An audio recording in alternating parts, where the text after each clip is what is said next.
Bienvenue dans Pépins et Vitamines, le podcast qui presse la vérité sur le bien-être au travail, le management humain et la cause unique. Je suis Jade, copilote en structuration et productivité. Et ici, on parle vrai des galères, des réussites et surtout des solutions pour remettre du peps, du sens et de la clarté dans ton quotidien pro. Alors, est-ce que tu es prêt à transformer tes pépins en vitamines? C'est parti pour le shot d'énergie du jour. Dans l'épisode d'hier, c'était le premier épisode de Shot de rentrée, je t'ai demandé de noter un chiffre, ton sentiment de contrôle sur ta rentrée. Si tu ne l'as pas encore fait, mets pause pendant 10 secondes, fais-le maintenant. Parce qu'on va s'en resservir dans quelques semaines. Comment te sens-tu par rapport à la rentrée de septembre-octobre? Peu importe quand est-ce que tu fais ta rentrée. Mais comment te sens-tu intérieurement? Je vais me le noter sur une échelle de 1 à 10. Mais aujourd'hui, je veux qu'on parle de pourquoi ce chiffre est souvent plus bas que ce que ton agenda laisse penser. Parce que j'ai vu tellement de clientes arriver en call, en coaching, etc. avec un notion bien rangé, des bases de données super pratiques, un agenda coloré pour chaque catégorie de tâches, des deadlines bien notées, et pourtant me dire en consulting ou en call, je ne sais pas pourquoi, mais j'ai l'impression de courir tout le temps et de ne pas réellement avancer sur mes objectifs. Et à chaque fois, en creusant, on tombe sur la même chose. Ce n'est pas un problème d'organisation, c'est un problème de flou invisible.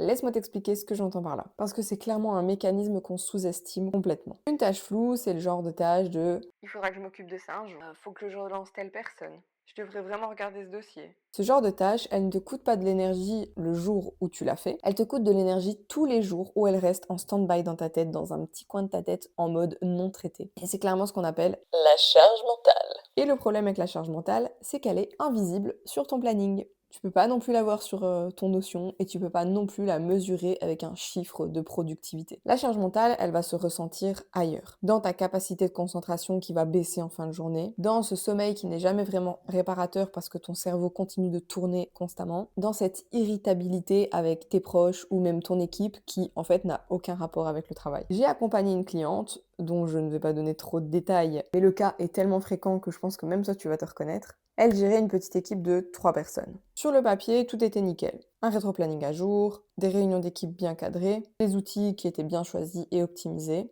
Et pourtant, en off, elle m'a confié qu'une fois elle s'était réveillée à 5h du matin parce qu'elle avait eu l'impression d'avoir oublié de répondre à un mail, alors qu'elle l'avait bien traité la veille. Et encore une fois, c'est pas une question de compétence organisationnelle, c'est vraiment un flou qu'on ne nomme pas. Et une erreur que la plupart vont faire, c'est de rajouter de l'organisation. Plus d'outils, plus de listes, plus d'applications de productivité. Mais un flou qu'on liste, ça reste un flou. C'est juste un flou qui a l'air bien rangé. Le problème, c'est pas l'absence de liste, c'est l'absence de décision. Une tâche floue, elle devient claire uniquement quand tu décides ce qu'elle représente vraiment. Est-ce que c'est urgent ou pas? Est-ce que c'est à toi de le faire ou à quelqu'un d'autre? Ou est-ce que tu peux carrément l'abandonner? Et tant que cette décision elle n'est pas prise, la tâche elle reste dans cette zone grise qui pompe ton énergie en continu, même quand tu n'y penses pas consciemment. Alors voilà ce qu'on va faire aujourd'hui et je veux que tu le fasses vraiment. Je veux pas que tu passes les 5 prochaines minutes à faire oui oui de la tête en mode je le ferai un jour. Prends une feuille, ouvre une note dans ton téléphone et prends 5 minutes. Pas plus. Et on va faire mon exercice préféré que je conseille à toutes mes clientes quand elles sont dans le flou. Je l'appelle le vide cerveau. Sur cette feuille ou sur cette note, tu vas écrire tout ce qui te passe par la tête. Toutes les pensées du type « Ah, il faut que je pense à faire ça. Ah, il faut que je fasse ça. Ah, il faut que je relance telle personne. »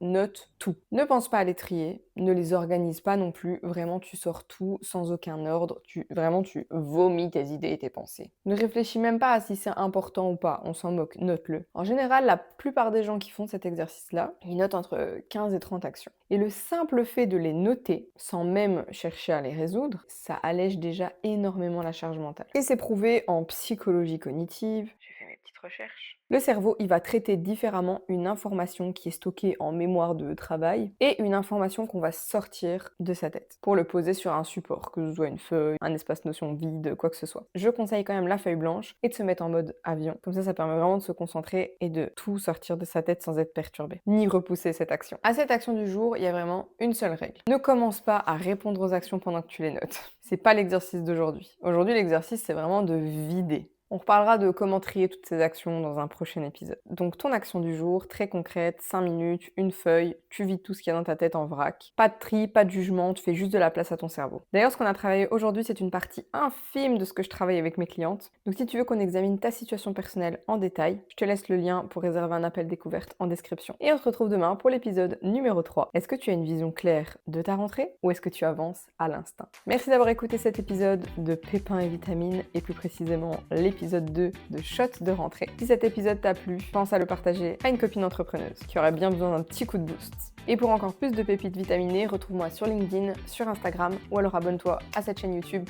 ou à ce podcast pour ne louper aucun épisode. Et souviens-toi, chaque petite action compte pour transformer ton environnement de travail en un espace plus humain, plus motivant et plus vivant. À très vite pour un nouveau shot d'énergie et d'ici là, prends soin de toi et de ton équipe.